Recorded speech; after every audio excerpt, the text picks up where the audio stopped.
Japanese exports are faltering due to slow global growth and falling outbound shipments to China. There are also concerns that Tokyo's recent trade restrictions on Korea could worsen Japan's situation. Seo Eunkyung help us look beyond the digits.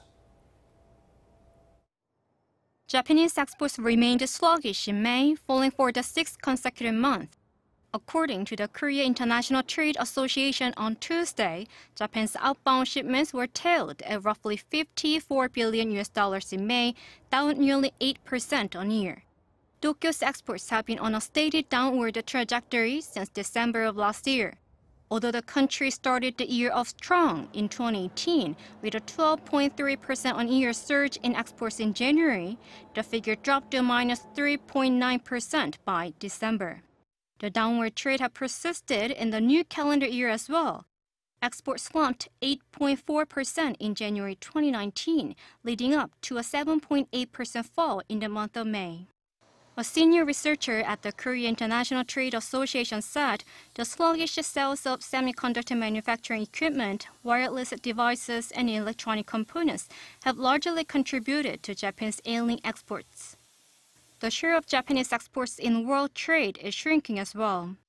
Japanese exports accounted for 5.1% of the global volume in 2010, but they have fallen short of the 5% mark for nearly a decade. In 2016, the country's share of world trade hit 4.07%, further dwindling to 3.99% in 2017 and 3.75% last year.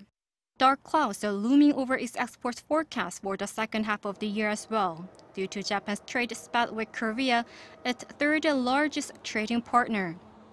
On July 4th, Tokyo slapped new export curve on semiconductor-related materials bound for South Korea.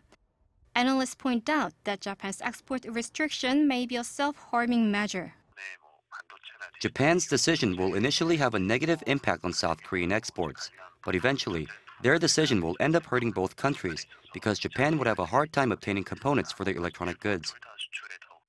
The researcher emphasized that Korea-made semiconductors are essential in the production of Japanese electronics, with Korea commanding a 60% share of the global chip market. Seo Eunkyung, Arirang News.